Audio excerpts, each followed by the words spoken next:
Did the Dearborn City Council force Christian schoolkids to sing Muslamic hymns? No, that's not true.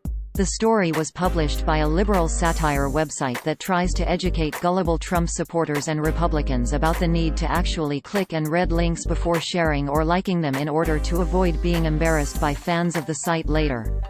All the events described in the article are not real, and Muslamic isn't it even a real word. It is a term made up by the writers of the site in order to rile up people who get excited about the word Islamic but without being detectable by content filters etc. The story originated from an article published by America's Last Line of Defense on December 16, 2018 titled, "Dearborn City Council Forces Christian Schoolkids to Sing Muslamic Hymns," which opened, quote, "Saturday's annual holiday pageant at the City Council building in Dearborn, Michigan has Christian parents terrified. Parents who dropped their kid off at closed-set rehearsals all month were shocked to learn that the reason they couldn't attend was that the pageant would not include any Christmas music.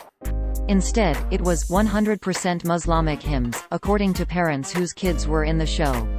A total of 23 parents, that's 61.4% of kids who were supposed to be in the show, have been forced to furiously pull their precious young ones out of the pageant after learning that it was just a stunt to push the Muslamic faith on them." End quote. Users on social media only saw this title, description and thumbnail. Quote, "Dearborn City Council forces Christian schoolkids to sing Muslamic hymns. Saturday's annual holiday pageant at the City Council building in Dearborn, Michigan has Christian parents terrified.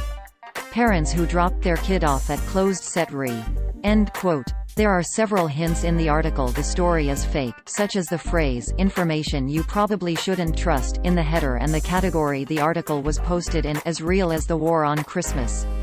Also, all the links in the story, even the one supposedly from the Dearborn Gazette, a long-defunct newspaper, go to Vox.com articles criticizing Donald Trump. The site comes with a clear satire disclaimer at the bottom of each article. Quote, "Satire ~sati. Renowned use of humor, irony, exaggeration, or ridicule to expose and criticize people's stupidity or vices, particularly in the context of contemporary politics and other topical issues. If you disagree with the definition of satire or have decided it is synonymous with comedy, you should really just move along." End quote. The owner and main writer of the site is self-professed liberal troll Christopher Blair, a man from Maine who has made it his full-time job to troll gullible conservatives and Trump supporters into liking and sharing his articles. He runs several other websites, including patriotpost.us, dailyworldupdate.us and nofakenewsonline.us. Sometimes he is also known under his nickname, Busta Troll. A second man working on the sites is John Prager, as revealed in this earlier story we wrote. Articles from Blair's sites frequently get copied by real fake news sites who often omit the satire disclaimer and any other hints the stories are fake.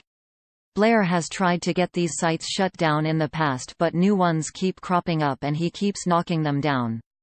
Blair and his operation were profiled by The Washington Post on November 17, 2018 by Eli Saslow.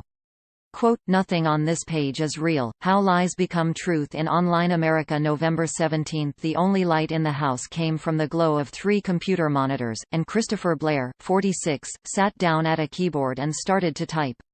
His wife had left for work and his children were on their way to school, but waiting online was his other community, an unreality where nothing was exactly as it seemed.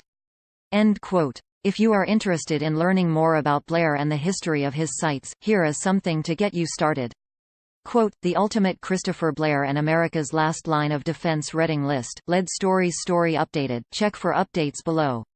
Yesterday Eli Saslow at The Washington Post wrote a fantastic article about Christopher Blair, a man from Maine who has been trolling conservatives and Trump supporters online for years and occasionally even made a living out of it.